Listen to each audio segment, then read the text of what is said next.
Seguinte, semana passada a gente fez um pouquinho de progresso, entendendo um negócio que é bastante óbvio. Nosso Deus é um Deus que se revela. Eu estava falando isso com vocês, pessoal, porque é muito necessário isso. Às vezes, quando a gente olha para a teologia, alguns podem achar que teologia é aquela coisa assim meio maçante, que você vai lá para uma sala de aula e vai ficar estudando filosofia, história da igreja, e vai ficar ouvindo um monte de coisa que não acrescenta nada. No meu entendimento, essa é uma visão pobre da teologia. Infelizmente, muitas salas de aula de seminário, não só protestante quanto católico, costuma ser um lugar onde o pessoal fala muito sobre teoria, fica debatendo coisa que não leva a lugar nenhum, assuntos que não têm a menor relevância para a vida. E às vezes, aquele estudo teológico que eles fazem ali, não agrega para a vida. Mas uma coisa que é básica na teologia, é a gente entender que a gente serve um Deus que se comunica.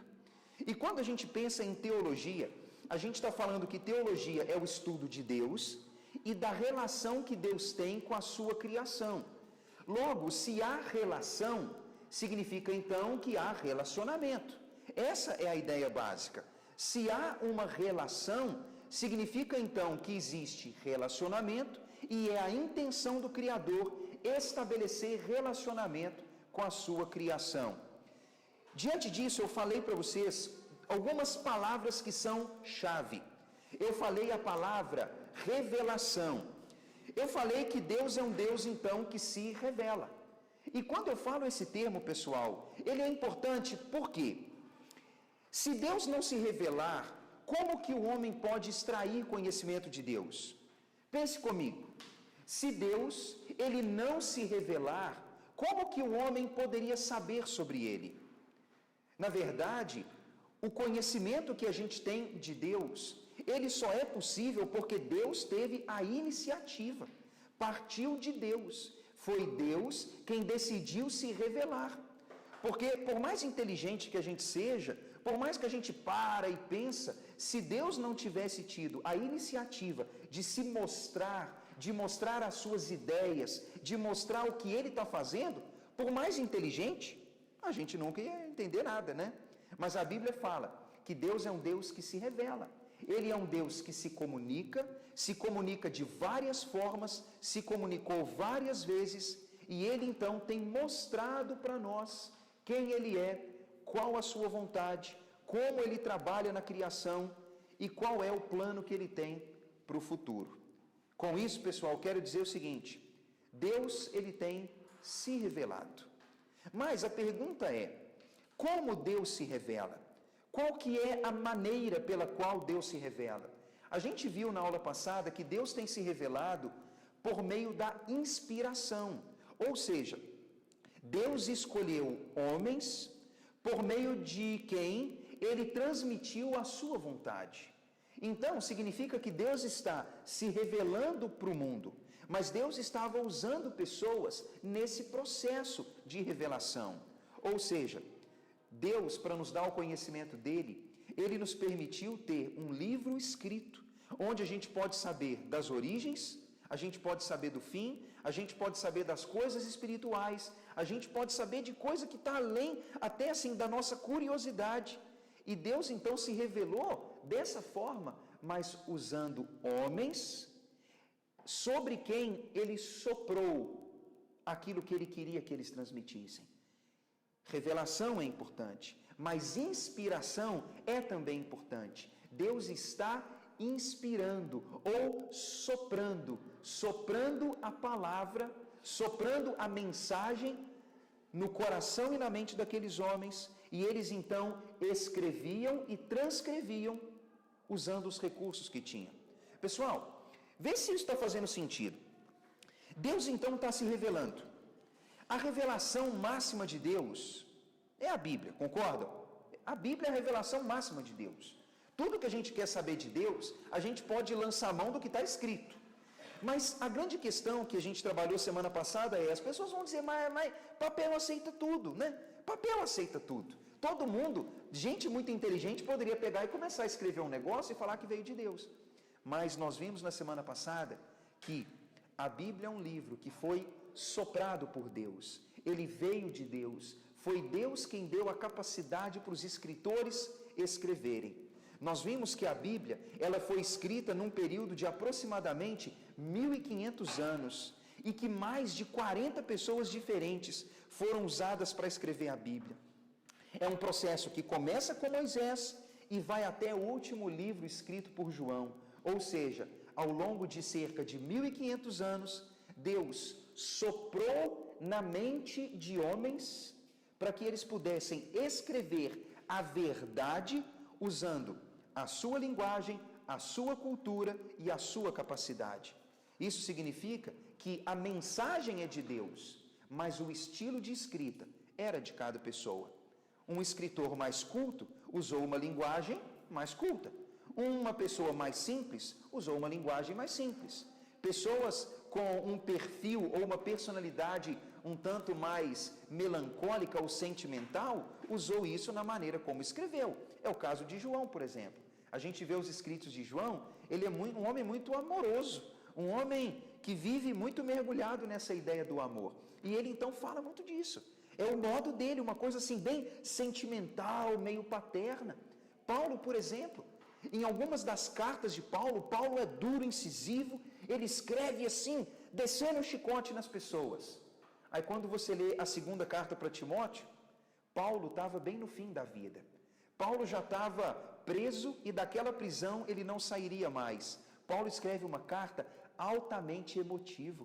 Se vocês lerem 2 Timóteo, em contraste com as outras cartas de Paulo, vocês vão ver que ele está assim, de coração quebrado, sensibilizado.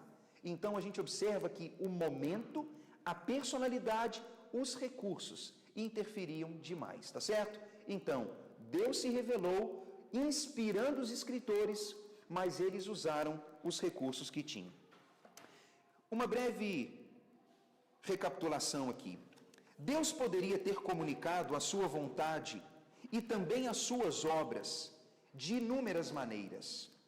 Ele escolheu usar o relato bíblico para nos revelar sua sabedoria e também sua verdade. Como sabemos, mesmo antes dos dias de Moisés, Deus já falava com Adão, com Caim, com Enoque, com Noé, com Abraão e com muitos outros. Antes do primeiro homem escrever alguma coisa, Deus já se comunicava, Deus sempre se comunicou. Uma comunicação verbal, oral. A partir de Moisés, começa a ser escrito. Esses homens, eles comunicaram a palavra de Deus aos seus semelhantes por meio da linguagem oral. Ou seja, Noé certamente falou com pessoas da sua geração, Abraão também falava com pessoas da sua geração, mas foi com Moisés que Deus disse, olha, tudo que você está ouvindo, você vai escrever, deixar por escrito. E a partir de Moisés, começa-se então a ter uma comunicação, não apenas oral agora, mas uma comunicação também escrita. As mensagens deles, aparentemente, foram registradas por escrito.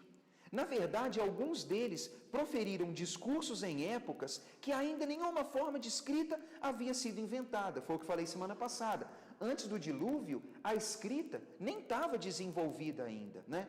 A gente viu que a escrita se desenvolveu lá na região onde é a Babilônia, mais ou menos, né? Ela se desenvolveu na Mesopotâmia por volta do ano 3000 a.C., que é algo assim meio em torno da época do dilúvio. A comunicação começa então a se desenvolver, a escrita começa a se desenvolver mais ou menos naquele período. Então, é a partir daqueles anos que começa-se a ter mais coisa escrita. Antes disso, era bastante oral. Mais tarde, a gente vê que Deus começa então a usar pessoas para escrever e não apenas comunicar oralmente. Pessoal, isso é muito importante, tá certo? Porque Deus ele tem um plano e executa o plano. E o plano de Deus em permitir que a gente tivesse um texto escrito é para que as gerações pudessem conhecer.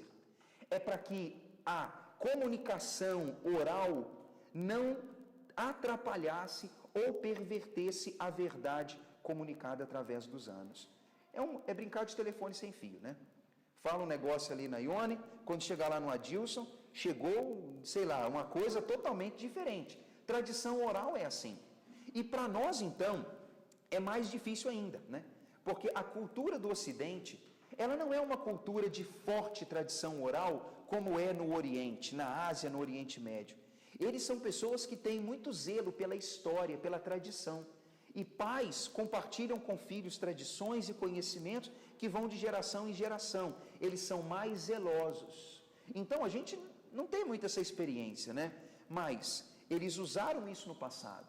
Mas Deus, a partir de Moisés, ele começa então a usar pessoas que iriam escrever aquilo que Deus tinha em mente. E aquilo que Deus queria que escrevessem era para ser comunicado ao longo das gerações, tá certo?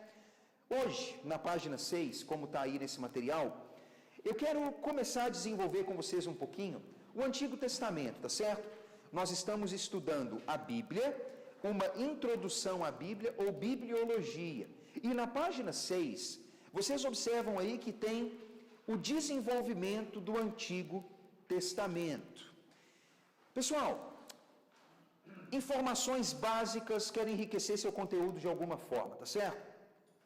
Como está escrito aí, é fácil a gente perceber que Deus, ele se comunica. Ele tem desejo e vontade de falar. Deus age através da história, usando formas variadas para comunicar a sua vontade, mas também a sua presença. A gente entende que o meio mais seguro de conhecermos a Deus e sua vontade é pelas Escrituras Sagradas. Pessoal, é o meio mais seguro de se conhecer de Deus. A verdade é que o texto bíblico, transmitido de geração em geração, ele é a forma mais segura de se conhecer de Deus. A gente pode ouvir homens e mulheres, a gente pode ler livro que gente escreve, a gente pode receber revelação, mensagem, pode sonhar, pode, sei lá, tem uma série de coisas que podem acontecer por aí. Mas, quando você quer conhecer de Deus, vai para a Bíblia. E quando você pega a Bíblia, ali você tem a forma mais segura de conhecer Deus. Porque é um livro inspirado, um livro autorizado, é um livro que Deus deu. Essa Sagrada Escritura, a gente chama ela de Bíblia, né? Aí o pessoal pergunta assim, mas pastor, o que é Bíblia? O que significa? Pessoal, a palavra Bíblia é uma palavra grega que significa livro. Não tem nada de misterioso, né? A gente, assim, fica mistificando tudo que é da religião, né? A gente escreve tudo com maiúsculo, às vezes não só a primeira letra, né, mas a gente escreve tudo e acha que tem um significado assim muito espiritual, né? Fala Bíblia, né? Parece que tem assim alguma coisa muito poderosa ali. Não, é livro, é um livro, né? Significa livro. E é curioso que a Bíblia, como a gente sabe, ela foi resultado da ação de Deus através dos homens. É isso que faz da Bíblia um livro diferente. Os islâmicos têm o Alcorão, os hindus têm o Bhagavad Gita e outras religiões têm seus livros lá. Mas nada se compara com a Bíblia. A Bíblia, nós entendemos que é um livro diferente, pela maneira como Deus deu esse livro através de homens que Ele escolheu. Homens simples, que por maioria se consideravam incapazes de cumprir aquela missão. O primeiro homem que Deus usou, Moisés, que foi, ele fala, Deus, quem sou eu? Eu não posso, eu falo mal, eu não consigo, eu sou incapaz, chama outro. Vocês lembram da história, Moisés tentou fugir da missão a todo custo. Quando Deus vai usando outros homens, todos eles se sentiram pequenos e incapazes. Ou seja, eles não viam neles recurso humano para fazer aquela missão e cumprir o papel que Deus tinha determinado. Significa então que aquilo que foi feito através deles só foi possível pela ação do Espírito Santo. E sem a ação do Espírito, aqueles homens não seriam capazes de desempenhar o papel que desempenharam, profetizar como profetizaram e deixar textos como deixaram. Com base nesse entendimento, a gente pode fazer algumas considerações. Veja aí na página 6 o que está escrito. Fala assim, o primeiro ponto. Alguém lê para nós aí. Vamos começar lá na Dilson. A gente vai rodando aí, vocês ir lendo, bom que ninguém dorme. Os escritores não tinham consciência da sua contribuição no plano global de Deus, como seu trabalho seria um capítulo no livro do Criador. Uma pausa. Pessoal, olha como isso é legal. Eu estava refletindo esses dias e Quando eu fiz essa constatação, eu pensei, puxa, isso faz muito sentido. Certamente Moisés não tinha dimensão daquilo que Deus estava fazendo através dele. Provavelmente, nunca passaria pela cabeça do Moisés que hoje, sei lá, 4.000 anos, 3.000 anos depois, ou quase 4.000 anos depois dele, a gente está aqui lendo aquilo que ele escreveu, procurando guardar aquilo que ele falou.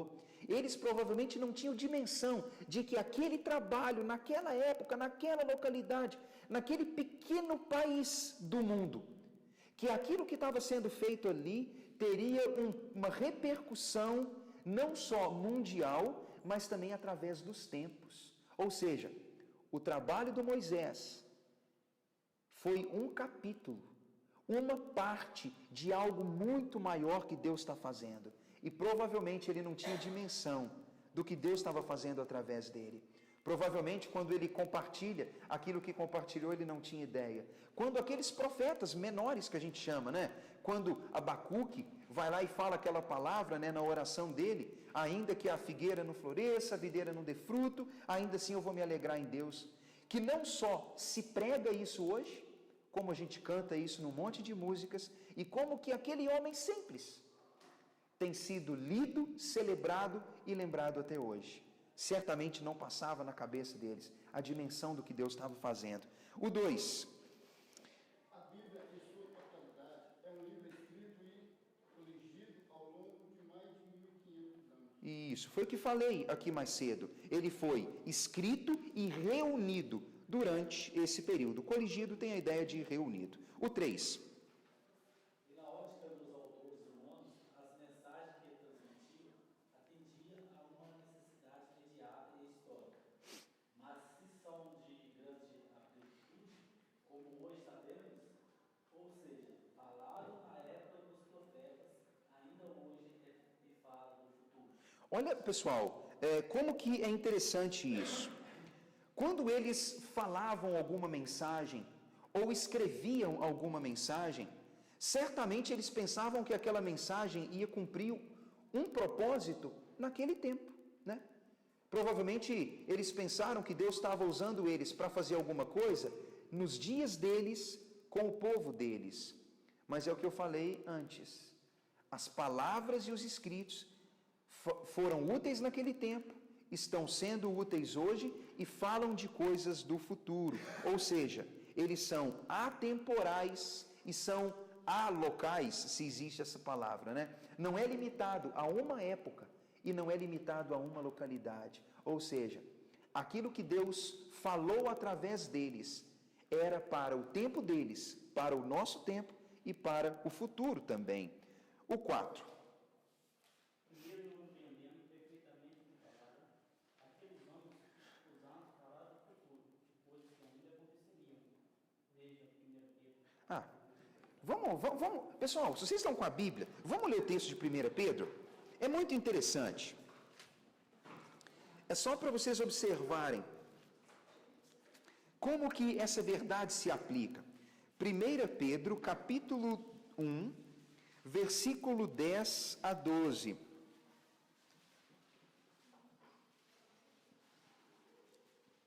1 Pedro, capítulo 1, versículo 10 a 12. Lê para nós aí, Luiz. Que tem um monte de Luiz, né? É o Luiz aí.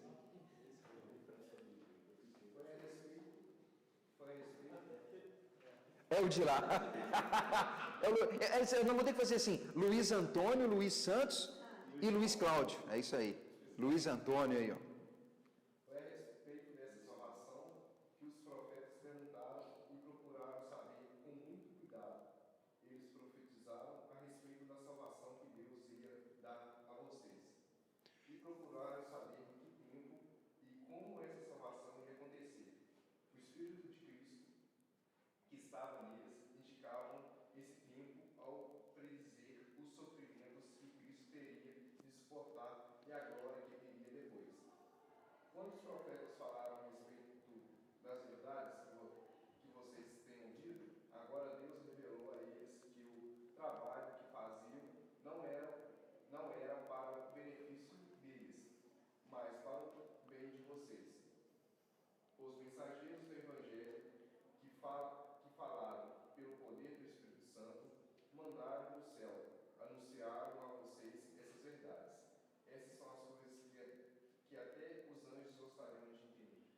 Pessoal, olha como é interessante, né? Sei que as versões bíblicas aí estão variadas, mas olha como essa passagem, ela é interessantíssima. Pedro fala, hoje a igreja, né, do dia dele, né, 2000 anos atrás, ele fala, vocês hoje têm acesso a informações, acesso a uma verdade que pode ser conhecida, que o povo do passado não conhecia. O que vocês sabem hoje, eles que falaram no passado sobre isso, não tinham dimensão e não tinham a mínima ideia de como isso se aplicava e de como era maravilhoso aquilo que Deus estava preparando para fazer.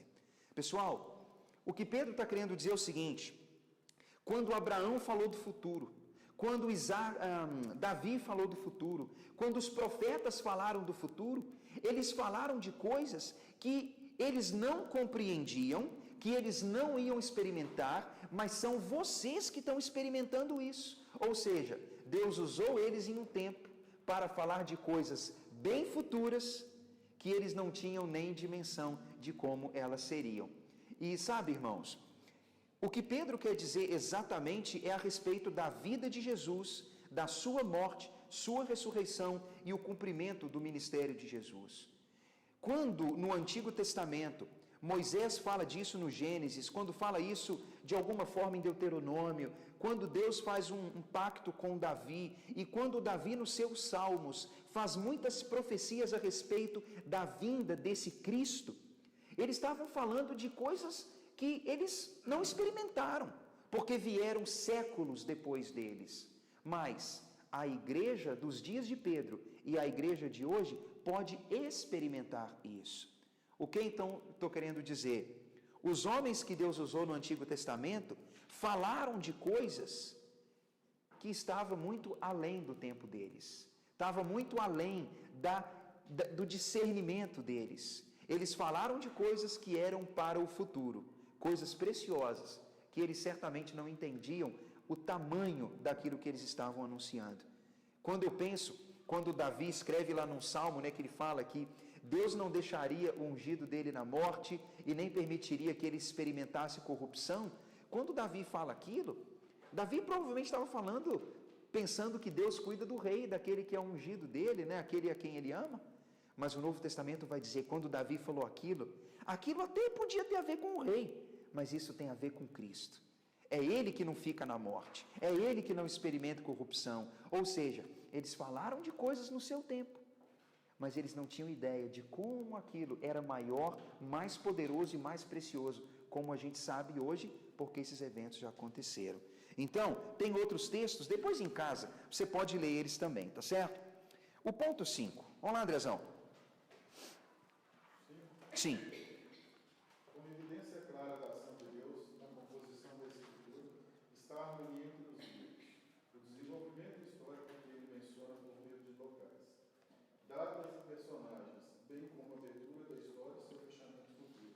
Pessoal, uma das coisas que dá credibilidade para a Bíblia é o fato de que é um livro perfeito, do princípio ao fim. Ele mostra como a história começa, ele mostra como o fim acontece. É um livro muito harmonioso. Os livros se complementam, eles não se contradizem, eles são unânimes na mesma mensagem. E pessoal, eu repito isso que eu falei semana passada. A Bíblia tem 66 livros. Deus usou uns 40 homens para escrever, mas todos os livros têm uma mesma mensagem e eles trabalham em uma mesma mensagem. Às vezes a gente pega a Bíblia e fala assim, os livros do Moisés têm uma mensagem, os livros do Josué têm outra mensagem, o livro dos Salmos tem outra, como se cada um tivesse um propósito. Pessoal, não. A Bíblia toda fala sobre a história da redenção, da criação caída. Toda a Bíblia fala desse assunto, de Gênesis a Apocalipse. A Bíblia toda fala que Deus está redimindo a criação que caiu e fracassou por causa do pecado. E todos os livros, então, trabalham e participam dessa mensagem. Então, essa é a mensagem básica do texto bíblico. E o texto, então, a gente pode observar que ele é muito harmonioso nisso. E ele é tão perfeito que ele começa falando como Deus criou tudo perfeitinho, como que o homem falhou, e o último livro que Deus revela, que é o Apocalipse, ele termina falando como que Deus restaura a criação caída e como que no fim tudo volta a ser perfeito, como era no princípio. A ideia é exatamente essa. Começa falando de jardim numa ideia de perfeição, termina falando de jardim numa ideia de perfeição. Começa falando de árvore da vida, termina falando de árvore da vida. Começa falando de um local perfeito, que tem o nome de delícia, que é o que Éden significa, e termina falando de uma cidade que é representada por pedras preciosas, árvores frutíferas e rios. Ou seja, mostrando perfeição. Do princípio ao fim, a Bíblia é toda harmoniosa, trabalhando em um mesmo tema.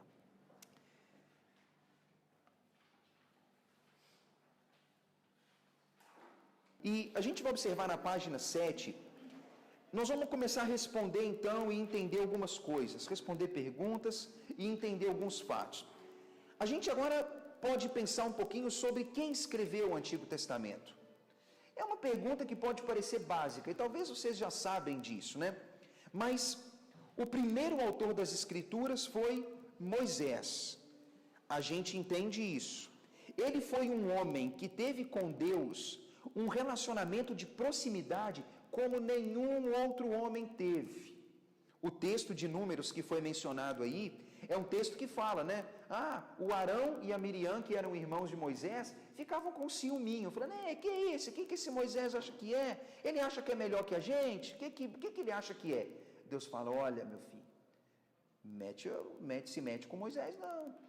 Eu falo com todo mundo de um jeito, mas com Moisés é diferente. Com Moisés eu falo face a face. É uma maneira simbólica de dizer, né?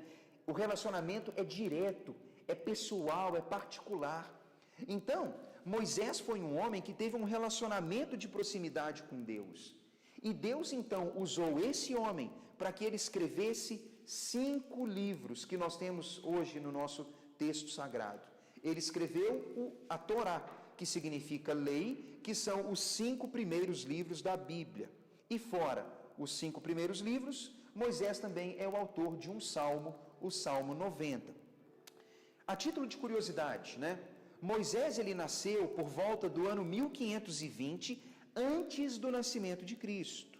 Durante um período em que o Egito estava vivendo prosperidade e poder. Pessoal, os dias de Moisés foram dias em que o Egito estava em alta.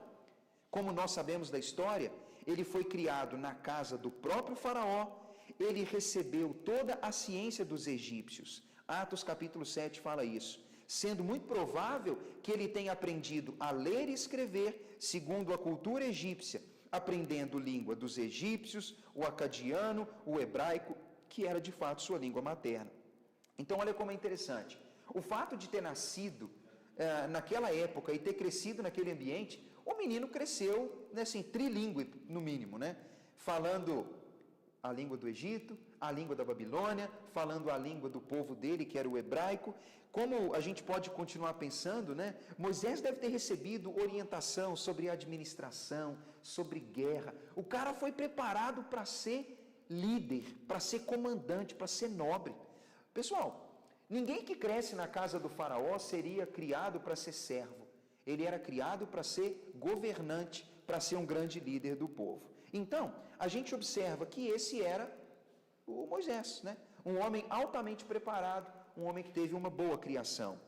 Mas é curioso que a criação de Moisés, ela foi privilegiada, mas ele estava sendo usado por Deus de uma forma que vai muito além das qualidades físicas e da criação. Pessoal, por mais bem criado que fosse, por melhor que fosse a orientação, o cara podia falar línguas e ter crescido no Egito, na Babilônia, não importa. A obra que Deus estava fazendo não tinha a ver com elementos humanos. Tanto que Deus usou Moisés, que era um homem bem criado, como Deus usou lá foi o Amós, que falou, Deus, mas você vai usar eu? Eu sou boiadeiro, colhedor de árvore. O cara fala, eu cuido de gado e sou agricultor, eu não tenho recurso para dar. Tá vendo? Não tem a ver com recurso humano. Moisés tinha e foi usado, mas homens que não tinham recursos também foram usados. Então, a criação de Moisés foi um benefício a mais. Só que Deus ia usar muito além disso, tá certo? Uma coisa importante que fala no finalzinho desse texto é que Moisés, ele deu origem, ele deu início a essa linhagem de profetas do Antigo Testamento, tá certo? Ele então foi esse homem que começou esse trabalho. Ele foi o primeiro homem que Deus usou para comunicar mensagem, escrever essas mensagens, compartilhando o que Deus tinha em mente. Falando sobre linhagem profética, letra B, vamos dar um pouquinho de sequência aí, tá certo? E depois a gente pausa um pouco, tá bom? A gente está na página 7, letra B, a linhagem profética. Já que a gente está falando que Moisés deu início à linhagem profética, vamos entender um pouquinho mais sobre o que é isso. Luiz Santos, pode ler para nós? Começando aí.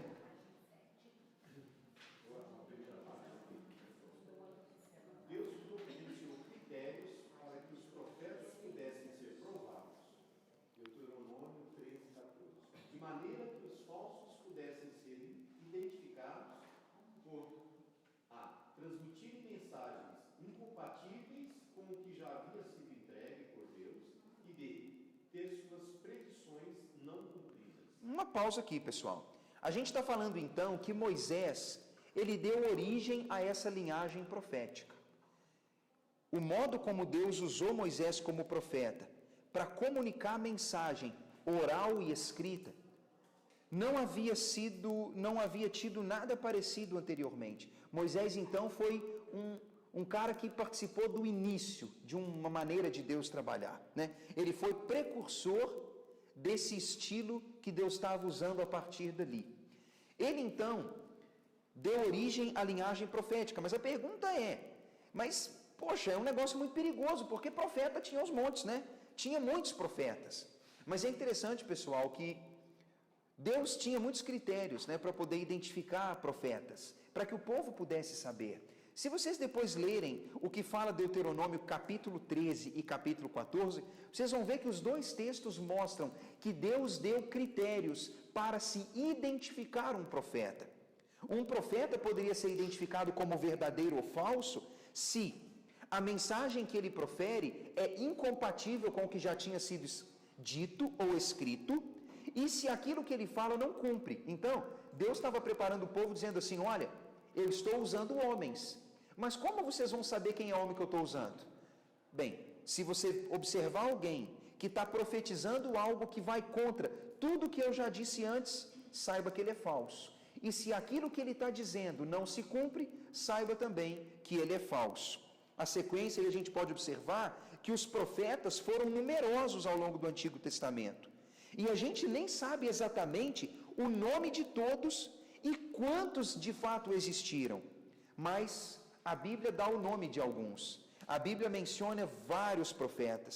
Ela vai falar de Natã, de Samuel, de Gad, Aías, Ido, Semaías, Jeú, Micaías, além dos famosos, né?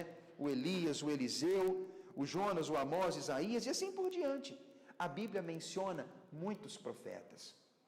E pessoal, profetas foram aqueles que comunicaram o que Deus queria, de forma oral, falando, mas também de forma escrita. E é muito interessante que Deus usou esses homens de uma forma muito específica, em épocas diferentes, e Deus então queria cumprir através deles uma grande missão, onde tudo começa com Moisés. Moisés é então o homem que dá início a essa linhagem profética, tá certo? E pessoal, na página 8, vocês têm aí um negócio que eu preparei para vocês. Nós não vamos ler isso, né? Mas é para o seu enriquecimento pessoal. Já que a gente está falando um pouquinho, né, sobre profetas e aquilo que eles falaram e escreveram, eu deixei isso aí para você, né? Para você ter na sua Bíblia, para você poder compreender, uma hora quiser matar a sua curiosidade, autores dos livros bíblicos e ano em que eles escreveram esses materiais, tá certo? A gente tem aí algumas informações para vocês observarem, né? Quando Deus usou quem Deus usou e para vocês observarem como que Deus trabalhou em épocas muito diferentes através de homens que Ele escolheu, tá certo? Então, o que a gente está observando até aqui? Antigo Testamento revela para nós a maneira como Deus estava trabalhando, preparando o caminho para a vinda de Jesus, traçando planos para o futuro. Deus usou profetas para comunicar a sua mensagem. Deus usou eles para comunicar de forma oral, mas Deus usou também de forma escrita. Eles começaram então a comunicar de forma escrita. Esse trabalho profético, como nós vemos nas Escrituras, ele começou de maneira muito intensa com Moisés. E a gente vê que Deus usou muitos profetas ao longo do tempo. A gente observa que todos os escritores bíblicos, eles foram profetas de alguma forma. Talvez, vocês podem se perguntar assim, mas todos eles fizeram alguma predição do futuro? Pessoal, esquece essa ideia de que profeta é só quem fala do futuro, não. Profeta é alguém que é porta-voz de alguém. Por exemplo, quando você manda seu menino dar um recado para alguém, ele está fazendo o papel de profeta. Ele está indo lá falar no seu nome. Fala aqui, fulano de tal, meu pai mandou falar que assim, assim, assim. Ele fez um papel de profeta, teoricamente, né? É claro que eu não quero banalizar e baratear o conceito, mas profeta é alguém que fala em nome de alguém.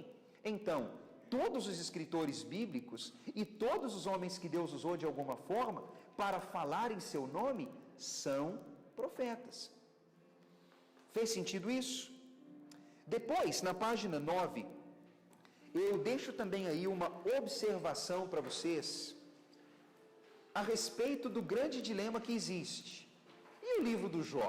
Porque se vocês observarem na página anterior, eu dei uma descrição de quem é o autor dos livros e quando o livro foi escrito. Mas existe muito debate, muita pergunta. Quem escreveu Jó? Jó é um livro antigo, porque quem faz algumas pesquisas ouve dizer que Jó é o livro mais antigo da Bíblia e a gente não sabe ao certo quem escreveu esse livro. É um relato muito curioso, né? Assim, gera muitas interrogações, porque a gente sabe que Moisés escreveu alguns, que profetas escreveram outros, que Davi, Salomão escreveram outros livros, mas e o livro do Jó? Quem de fato é autor do livro do Jó? Então, tem aí um pouquinho do dilema do Jó, tá certo? Antes da gente ter um intervalo, vamos ler isso aqui? Aí a gente dá uma pausa, tá certo? Não é que eu tinha plano de ler, mas vamos ler. Aí quem sabe fica alguma dúvida que a gente pode tratar. Diz assim, o dilema de Jó. Na discussão da data de Jó, é necessário distinguir entre os eventos e a composição. Não existe dúvida de que os acontecimentos descritos em Jó exigem um pano de fundo patriarcal e não israelita. Aí você fala, epa, tá misterioso isso aqui. Bem, o que eu estou querendo dizer aqui, né, através desse texto que eu menciono, é que a história, o modo como o livro de Jó conta a história, ele é anterior a Jacó e os seus filhos e a Israel como país. É da época dos patriarcas, ou seja, é mais antigo, é mais compatível com o período de Abraão, aquela época do Isaac, é mais compatível com aquele período do que quando o povo já estava estruturado como nação, com estados e reis e estruturas. Só está querendo dizer que é antigo. Quando fala patriarcal, é enquanto o povo ainda não estava organizado, como depois veio a ser, entende? Então, quando fala patriarcal, é antes de estar estruturado como nação. A longevidade de Jó, sua atividade sacerdotal em favor da sua família, a absoluta falta de referências a Israel, né, como nação, suas instituições e sua história antiga, tudo isso sugere uma data anterior a Moisés para os acontecimentos narrados no livro. Ou seja, é um negócio bastante antigo, é um negócio bem anterior de uma época bastante diferente. Então, pessoal, olha como isso é interessante. Quando você lê o livro de Jó, não faz menção a estrutura, a Israel como povo, até a ação de Jó em fazer sacrifício para os filhos, aquele estilo de culto e religião que é mencionado no livro, ele aponta mais para um tempo passado, muito diferente daquele que veio a existir em Israel, quando eles já tinham o tabernáculo, o templo, sacerdotes e reis. O Jó é incompatível com esse período. Então, no segundo parágrafo, a grande variedade de datas sugeridas para a composição de Jó, sendo a mais antiga a época de Moisés. Alguns eruditos sugerem que a preservação do livro se fez por tradição oral, desde os patriarcas, tá vendo? A tradição oral aí, né? A época de Salomão também é apontada como a data de origem, por causa do florescimento da literatura sapiencial ou literatura de sabedoria, sob a égide do sábio rei. Há uma sugestão de que o livro de Jó seja contemporâneo das profecias de Jeremias, pois há semelhanças temáticas entre os dois. Outro motivo para uma data mais recente seria a ideia de que Jó é uma narrativa que utiliza um referencial individual para retratar os sofrimentos corporativos de Israel durante o exílio na Babilônia e nos árduos tempos que seguiram. Uma teoria bem confusa e que não faz muito sentido, né? Argumentos em favor de uma data mais recente têm como critérios, tem como centro, critérios linguísticos, estilísticos, que raramente são conclusivos. Autores conservadores aceitam bem uma data da época do Salomão, mas alguns deles precisam recorrer à negação do fato histórico de Jó, por assim explicar a sua preservação e formato. O último parágrafo diz: embora uma decisão definitiva seja virtualmente impossível, uma data salomônica é aceitável, desde que se mantenha a historicidade da obra. De outro lado, não há base teológica para que se negue uma data mosaica. Mesmo o argumento de que a esperança em uma vida futura indica uma data pós-mosaica, esse conceito, no segundo milênio antes de Cristo, era popular na literatura do Oriente Médio. Pessoal, trocando em miúdos, um texto que pode parecer bastante complicado, né? Seguinte, o grande argumento que existe é: Jó é um personagem antigo. Não há dúvidas de que Jó é um dos homens bastante antigos na história bíblica, ou seja, ele é da época anterior a Moisés. O grande debate que existe é: o livro, a história foi escrita, compilada nos dias de Moisés ou nos dias de Salomão? Você faz assim, mas qual que é a diferença de época? Bem, pessoal, a diferença de Moisés, que é lá dos anos 1400, para o Salomão, que é dos anos 900, é de cerca de 500 anos. Então, o grande debate tem que aceitar o fato histórico de Jó. É um personagem antigo, antes de Moisés, da época dos patriarcas, antes do Egito, daquela coisa toda. Ele é antigo. Mas, quando o livro foi escrito? Nas épocas de Moisés ou nas épocas de Salomão? Tem-se aceito que ele é um livro escrito mais antigamente, tá certo? Então, isso é só questão de debate. Para resumo, da ópera, eu poderia dizer que não há unanimidade sobre quem é o autor do livro de Jó. Nem se sabe ao certo quando Jó viveu, mas quando a gente faz uma leitura do livro, o livro dá indícios fortes de uma época anterior ao culto religioso formal que veio a partir de Moisés. Instituiu-se ali o tabernáculo, sacerdotes, logo depois o templo, tinha menção de reis e coisas assim. O livro de Jó não dá nenhuma indicação de nada parecido, vocês concordam? Não há indicação nenhuma. Tanto que quando fala que Jó queria apresentar ofertas pelos filhos, não faz nenhuma menção de que ele foi a um sacerdote, mas que ele mesmo fazia aquilo, o que dá uma ideia bastante antiga. Testamento no tempo. Na página 10, a gente tem então a letra C, onde a gente quer situar os livros do Antigo Testamento no tempo para ter um pouco de ideia, tá bom? O Antigo Testamento, como a gente sabe, é uma coleção de 39 livros. Eles foram escritos em um período de 1000 anos, 1400 antes do nascimento de Jesus, até 400 antes do nascimento de Jesus. Vocês sabem disso, da matemática, né? Que quando a escala do tempo está assim na escala negativa antes do zero, conta assim do crescente em ordem decrescente, né? Vem do maior para o menor. Então, os livros bíblicos, eles começam a ser escritos por Moisés nos anos 1400, antes do nascimento de Jesus, e eles vão sendo escritos até o ano 400. Mais de 20 autores conhecidos e alguns desconhecidos foram instrumentos para esses livros. E, a título de curiosidade, grupos diferentes dividem os 39 livros bíblicos de formas diferentes. É muito comum no meio teológico ver essa primeira divisão aí, né? Dividem os livros bíblicos em lei, históricos, poéticos, profetas maiores e menores. Quando fala poéticos, está falando de Salmos, está falando, alguns até falam de Jó, Eclesiastes, Cânticos, esses livros. E os profetas são os conhecidos.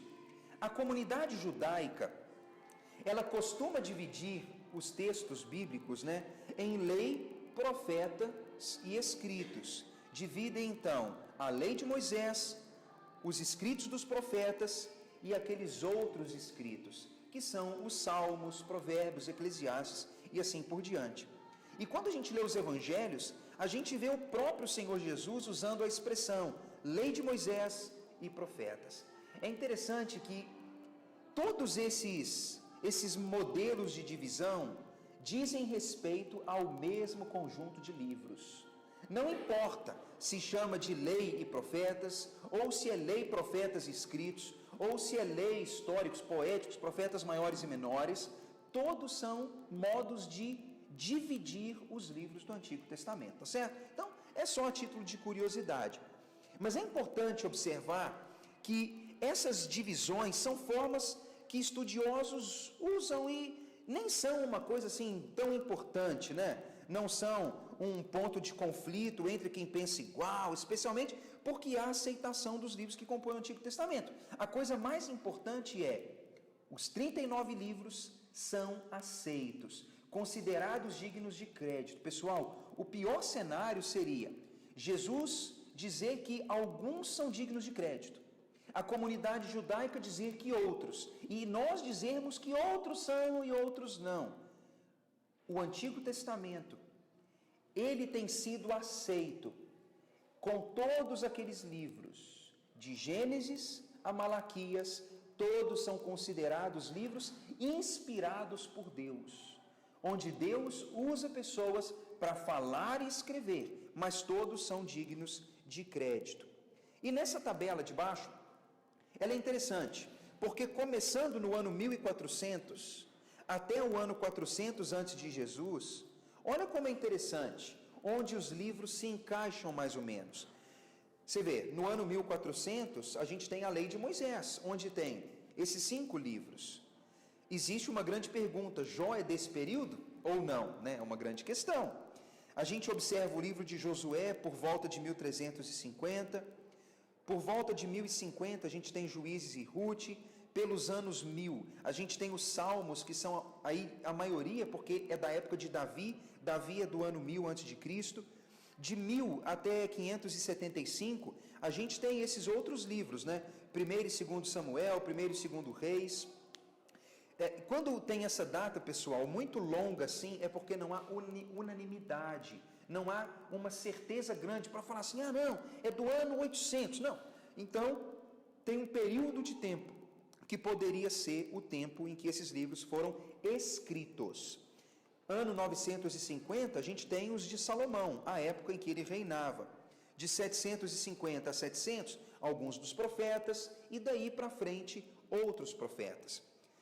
O texto aí termina, né, com a tabela, falando que do ano 456 a 400, a gente tem os livros das Crônicas, Esdras, Neemias e Malaquias. Sendo que o livro de Malaquias, a gente entende que é o último livro escrito. Pessoal, aqui tem uma coisa interessante. O Antigo Testamento, ele tem os livros escritos nesse intervalo de 1000 anos. Começa com Moisés, quando Deus fala: Moisés, o que você está vendo, escreve. O que eu estou te dizendo, escreve. Então Deus vai usando a linhagem profética até que a gente chega em Malaquias. E é interessante que depois de Malaquias acontece um fenômeno muito interessante. O Deus que se revelava muito fica em silêncio por 400 anos. Uma coisa curiosa. É o que a gente chama de o período intertestamentário, ou o período entre os testamentos. É um período onde não se tem relatos de Deus falando, ou atividade profética, ou de conteúdo escrito assim. É um período em que a gente não sabe exatamente como que as coisas andaram no sentido profético. A bem da verdade, a gente sabe muita coisa desse período, né? A gente sabe que o Império Babilônico caiu antes e o Império Persa assumiu. O Império Persa caiu e o grego tomou conta, né? Tem os filmes lá do Alexandre, Troia, não sei o que lá das quantas. Tem esse período. O Império Grego se divide em 4 e logo depois começa uma confusão de casamento, briga, intriga, e o Império Romano toma o domínio do Império Grego. A gente sabe dessa dinâmica política toda. Há muito relato sobre isso, mas a gente não vê a atividade profética, tanto oral quanto escrita naquele período. É um período assim meio que de silêncio, um período onde as coisas deram uma acalmada ou chegaram a um silêncio realmente bastante interessante, tá certo? De Malaquias em diante é o que a gente chama de período do silêncio, ou período também intertestamentário, o período entre o fim do Antigo e o início do Novo.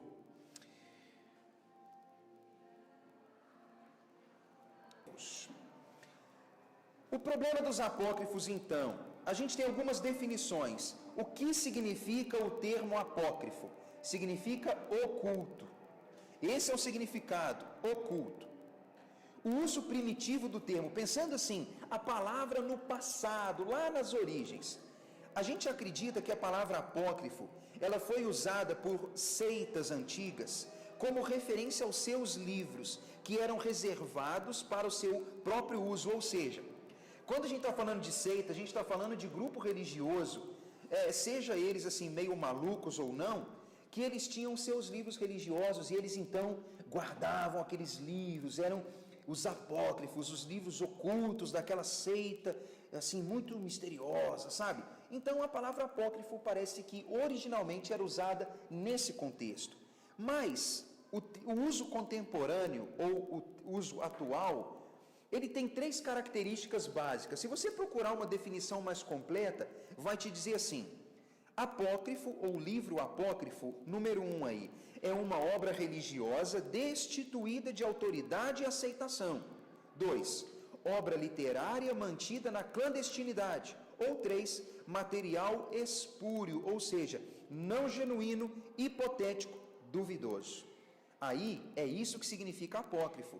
É um negócio de origem duvidosa, cuja credibilidade não pode ser comprovada e que ele não tem aceitação geral ou aceitação daquele grupo que deveria aceitá-lo, né, se ele fosse realmente digno de crédito. Então, pessoal, a palavra apócrifo significa isso. Então você fala, aquilo é apócrifo. Então você fala, opa, tem uma grande interrogação ali.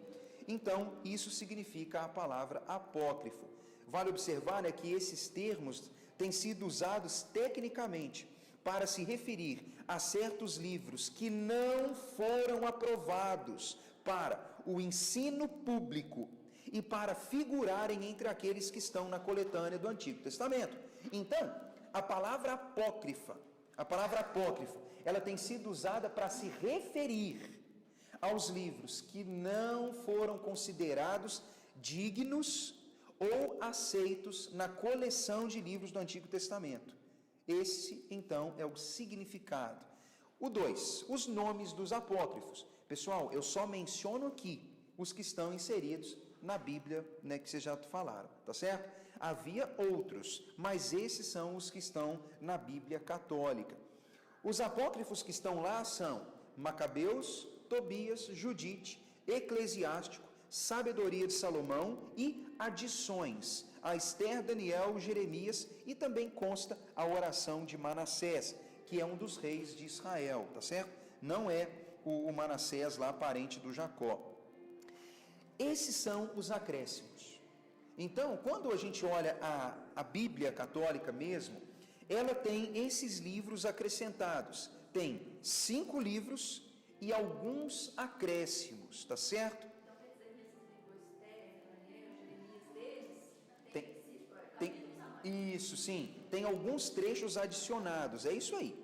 Pessoal, esses livros chamados apócrifos, agora, olha, essa informação é legal, na página 11. Eles foram escritos durante o período intertestamentário, ou seja, no período após o ano 400 e anterior ao nascimento de Cristo. Então, esses livros, eles são desse período.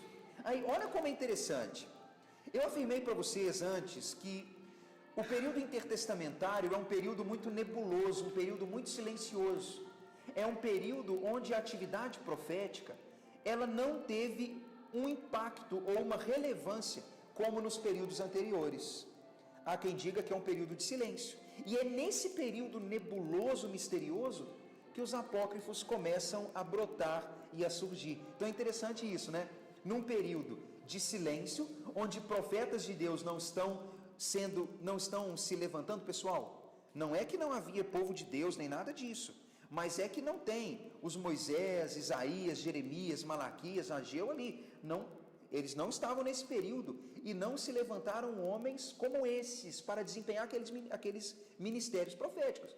Então, nesse período meio silencioso e nebuloso, é que começa então a surgir esses livros, que então tem assim uma grande interrogação em torno deles. Vamos observar algumas características? Eu mencionei algumas aí. Judite e Tobias, eles falam sobre as invasões assírias e babilônicas. São livros históricos que narram esses episódios. Se você nunca leu, uma hora você pode ler, né? É um conto. Eu admito assim, que eu acho meio de mau... Judite eu acho de mau gosto, né? Porque a mulher usa... Parece novela da Globo, né? Só não é novela da Globo porque, assim, na época eu usava roupa, né? Mas usa, assim, o jeito feminino, sedução, para enganar generais do outro exército. Aí você olha para aquilo e fala, isso não tem nada a ver com a Bíblia, né? Isso não tem nada a ver com o modo como Deus trabalha e como o povo de Deus trabalha, né? Então, Judite e Tobias narram esses episódios.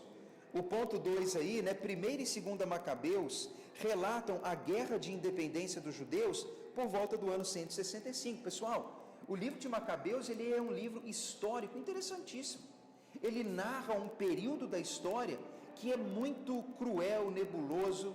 Naquele período se levantou um líder político chamado Antíoco Epifânio, que era um homem, sim, extremamente cruel, que matou o povo de Deus, que profanou o templo de Deus. O cara, há quem diga, estava sacrificando porcos, que era um animal proibido no templo de Deus, e o cara estava fazendo uma bagunça. Então, se levantaram alguns homens, o Jonas Macabeus, os outros lá, e eles então promoveram uma revolta. Então, o livro de Macabeus narra a luta desse período. A gente tem aí Eclesiástico e Sabedoria de Salomão, são livros de sabedoria, né? São livros muito semelhantes a Provérbios e Eclesiastes, livros de dicas e conselhos sábios. Aí a gente tem outros, são acréscimos feitos em livros da Escritura, aqueles que eu falei, de Esther, Daniel, Jeremias, e a oração de Manassés, que, se não me engano, está acrescentado nas crônicas. Esses livros mencionados, eles constam na Bíblia Católica, mas são rejeitados pelos protestantes, ou seja, pelas igrejas batistas, presbiterianas e as outras por aí, tá certo? Aquelas que são fruto da reforma. Além desses apócrifos aceitos pelos católicos, há outros que não são aceitos nem mesmo por eles. Ou seja, existem apócrifos que nem a Igreja Católica aceitou, que é, tipo, exemplo, Jubileu, o livro do Enoque, o Testamento dos 12 Patriarcas e assim por diante. Então, é uma... Oi? Já li... Estou em processo de leitura lenta o do Enoque, mas os outros não. E pessoal, dá para achar tudo isso na internet, né? A internet tem tudo, então dá para ler. Só que olha como é interessante, os apócrifos, eles eram em maior número do que aqueles que constam na Bíblia Católica. A Bíblia Católica tem alguns, mas não todos naturalmente, tá certo? Bem, a gente então teve uma definição do que é o termo, a gente entendeu quais são os livros. Agora eu quero mostrar para vocês o relato do Flávio Joséfo. Aí alguém pergunta assim, mas pastor, por que eu vou ouvir Flávio Joséfo? Quem é Flávio Joséfo? Bem, Joséfo, como eu menciono aí na página 12, ele nasceu por volta do ano 37 e morreu por volta do ano 100. Ou seja, ele era contemporâneo dos apóstolos.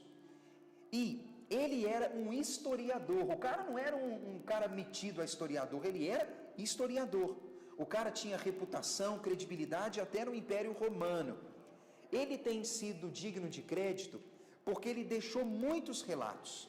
Ele nasceu na região de Israel, na região de Jerusalém, e ele fala muito sobre a história dos judeus e sobre a história do cristianismo.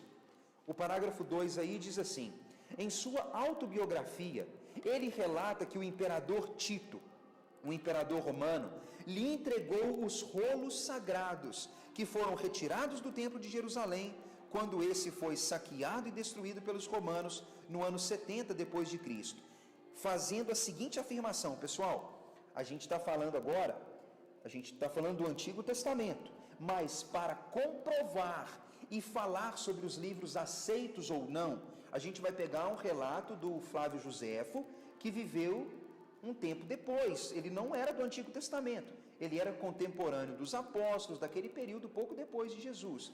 Mas como historiador de um período próximo, ele fala uma coisa muito, muito interessante. A letrinha é miúda, mas essa é uma referência bibliográfica, né? Então tem que ficar assim, a referência não, uma citação. Oi? Ele, o Joséfo, eu acho, não sei, mas foi de morte morrida. Foi de morte morrida.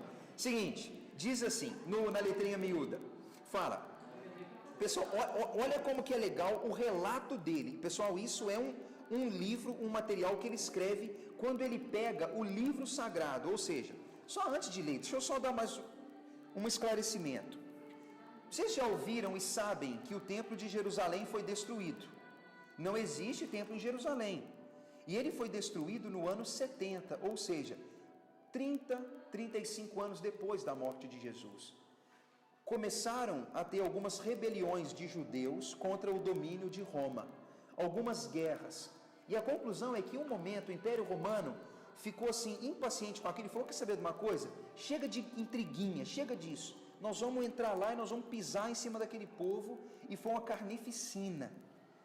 Teve dias lá que morriam centenas de milhares de pessoas. Foi uma carnificina da pesada mesmo. E depois de invadir Jerusalém, eles destroem os muros da cidade, eles destroem o templo, roubam as riquezas do templo, destrói o templo por completo, né? Não é coisa assim tipo de quebrar parede, não. É jogar no chão, deixar no pó, talvez sem saber direito até onde era. Foi uma coisa desse tipo. Mas esse Tito, que era o imperador, ele pegou o texto sagrado que estava no templo, né? Ele pega aquilo e coloca nas mãos então do Joséfo, que estava com o Império Romano naquele momento, tá certo? O Joséfo então, ele escreve um negócio, ele diz assim: pois não temos uma multidão inumerável de livros entre nós, discordando e contradizendo um ao outro, mas apenas 22, que contêm os registros de todos os tempos passados, que são justamente cridos como divinos. Destes 5 são os livros de Moisés, que compreendem as leis e a história tradicional, desde o nascimento do homem até a morte do legislador, falando até a morte dele, né? Esse período só cai um curto tempo de 3.000 anos. Desde a morte de Moisés até Artaxerxes, que sucedeu Xerxes, rei da Pérsia, os profetas posteriores a Moisés escreveram a história dos eventos de suas próprias épocas em 13 livros, ou livros históricos. Os restantes 4 livros contém hinos a Deus e preceitos para a conduta da vida humana. Desde Artaxerxes até os nossos dias, a história completa foi escrita, mas não foi considerada digna de crédito igual aos registros anteriores, por causa da falta de sucessão exata dos profetas. Nós damos prova prática de nossa reverência de nossas próprias escrituras, pois embora essas longas eras já tenham passado, ninguém se aventurou nem a adicionar, nem a remover ou alterar uma sílaba. E é um instinto com cada judeu, desde o dia do seu nascimento, considerá-las como os decretos de Deus, respeitá-las e, se necessário, alegremente morrer por elas. Pessoal, olha isso. Esse cara deve ter falado isso, falando isso no ano 70. Olha como que é interessante como ele fala, olha, o nosso povo acredita que o texto que a gente tem, ele foi entregue por Deus. Ele acredita que aqueles livros não eram fruto da imaginação do homem, mas que foi Deus que deu. E que o judeu crescia com aquilo. Ele amava, respeitava, ele entendia que não podia colocar a mão e alterar coisa alguma, porque aquilo era de Deus. Ele diz, tem os livros de Moisés, os livros dos profetas posteriores a Moisés, contando a história, e por fim, ele fala, que tem os escritos, aqueles livros de sabedoria. Uma menção interessante, ele fala que o que foi escrito depois desse Artaxerxes, eles não dão crédito, porque é de origem duvidosa e não há uma sucessão clara de fatos, ou seja, é o período intertestamentário. Ele então testifica que há livros que são aceitos e dignos de crédito e que outros não são. Aí vocês falam assim, pô pastor, mas ele falou que são 22, a gente acredita que é 39. Lembra que eu disse, é a maneira de dividir os livros, mas os nossos 39 livros são aqueles 22 livros. É a mesma coisa, entende? Então, olha como que é legal. O testemunho do Joséfo, sabe o que ele faz com os apócrifos? Ele fala, ninguém acredita nisso. Ninguém acredita nesses livros desse período. A gente acredita nos de Moisés, nos dos profetas que vieram depois dele, nos escritos que são os de Davi, Salomão, aqueles de norma de conduta, e o que vem depois, naquele período nebuloso, ele fala, não se acredita neles. Então, olha aí como o testemunho do Joséfo é muito interessante para refutar os apócrifos. Vamos observar depois da citação que fiz, dizendo algumas aqui observações, algumas coisas que são dignas de nota. Nessa mesma página, vamos pensar em 4 tópicos. Os judeus acreditavam na inspiração verbal das Escrituras, ou seja, que o texto era digno de crédito por ter sido entregue pelo próprio Criador. Pessoal, a comunidade daqueles dias, ela quando pegava o texto sagrado, a Escritura sagrada, ela tinha a convicção, ao ponto de morrer por aquilo, de que aquilo foi dado por Deus. Moisés escreveu, os profetas escreveram, mas foi Deus quem colocou aquilo para eles fazerem. Aquilo foi dado por Deus. E quando Pedro fala que nenhuma profecia da Escritura vem da elucidação do homem, ele está falando exatamente do Antigo Testamento. Era a crença deles. Tudo foi dado por Deus. O 2. Os judeus aceitaram e receberam esses livros, porque foram entregues por profetas. A credibilidade dos livros também tem a ver com aquele homem que escreveu, ou que era considerado o autor. Eles falavam, Moisés era homem de Deus. Mas era Josué, homem de Deus, Davi, e assim por diante. Até mesmo a autoria era muito importante para que um livro fosse considerado digno ou não. Os judeus sabiam que os livros apócrifos e outros documentos não eram de procedência profética. Eles sabiam disso. Eles compreendiam e eles então rejeitavam porque sabiam que aqueles livros não eram como os de Moisés, os dos profetas e os livros de sabedoria. Então Joséfo relata que os judeus aceitavam os mesmos livros que são aceitos hoje, descrevendo-os na seguinte forma: lei de Moisés, proféticos e históricos, como a gente pode dizer que usamos hoje também. Tem um erro aí na escrita. Pessoal, vê como o relato de Joséfo é interessante? Como que ele é impactante para a nossa compreensão desse fato. Mas tem também um outro argumento. o argumento dos primeiros pais da igreja. Você vai dizer assim, mas o que é pai da igreja, né? A igreja não tem pai, só tem Senhor, e o Senhor é Jesus, né? Como é que é isso, né? Porque vai que vira moda agora, né? Tem apóstolo, reverendo, pastor, não sei o quê, daqui a pouco vai ter pai da igreja também, né? Tem pai de santo, né? Tá vendo?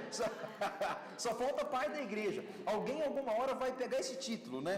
Porque já tem tanto apóstolo que agora já tem que arrumar outro título. Mas tem pastor que é chamado de pai. Oxe, tá vendo? Pessoal, pensa, misericórdia. Por que esses homens são chamados de pai da igreja? Pessoal, é o seguinte, só para vocês entenderem, os pais da igreja, eu até deixei isso escrito aí para vocês se lembrarem, são líderes que vieram após os apóstolos e que eles trabalharam de duas formas.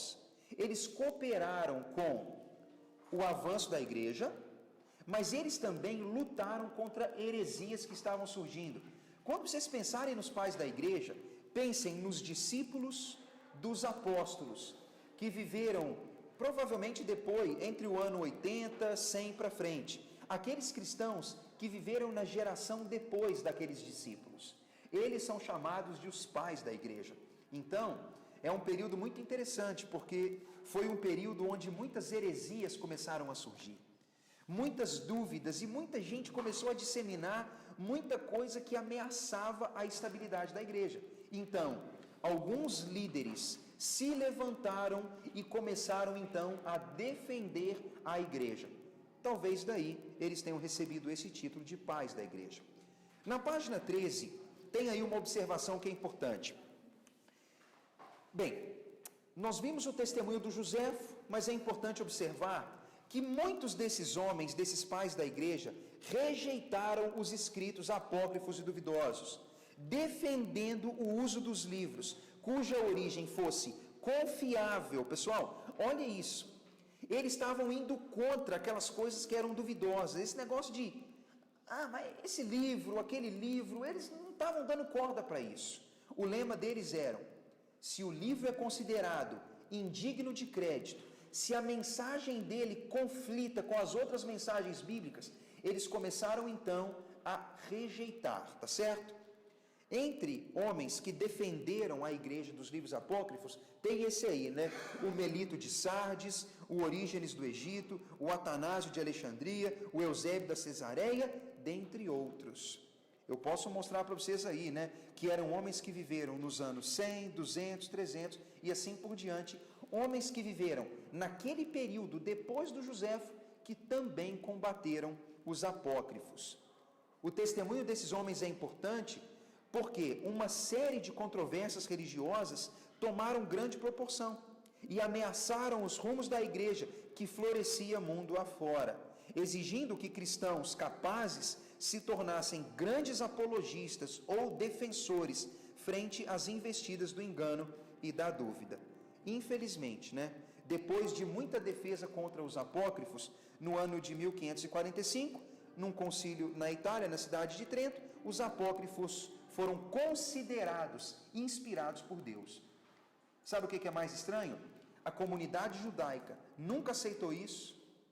Um historiador daquela época diz que eles não acreditavam nisso, os pais da igreja não acreditam nisso, não há menção no Novo Testamento desses livros apócrifos, e quando o Novo menciona praticamente todos os livros do Antigo e concordam, mas em 1545 a igreja se reúne e fala, sim, eles são inspirados por Deus, quando na verdade ninguém acreditava nisso. Vamos concluir então? Nossa crença no Antigo Testamento, com os seus 39 livros, lei, históricos, poéticos, proféticos, se baseia em elementos sólidos que visam dissipar toda incerteza e heresia. Pessoal, a gente não acredita em bobagem, a gente não acredita em lenda. A razão de ter esses 39 livros é porque são livros aceitos há séculos e são livros que se completam, que não se contradizem e que não trazem margem de dúvida. O Antigo Testamento, como temos, ele foi aprovado por Jesus e pelos apóstolos. Mateus capítulo 5, versículo 17, Jesus fala, não pensem que eu vim anular a lei aos profetas, eu vim cumprir. Olha o que ele diz, a lei de Moisés, os escritos dos profetas, uma maneira de dizer aquele Antigo Testamento. Capítulo de 16 de Lucas e 24, o texto também mostra que Jesus menciona Moisés, profetas, fazendo referência a livros que eram dignos de crédito. Bem, é interessante então que o Antigo Testamento que temos, ele forma uma unidade doutrinária, histórica e profética. Seus autores são em maioria profetas reconhecidos e recebem o apoio no testemunho de Joséfo e dos pais da igreja.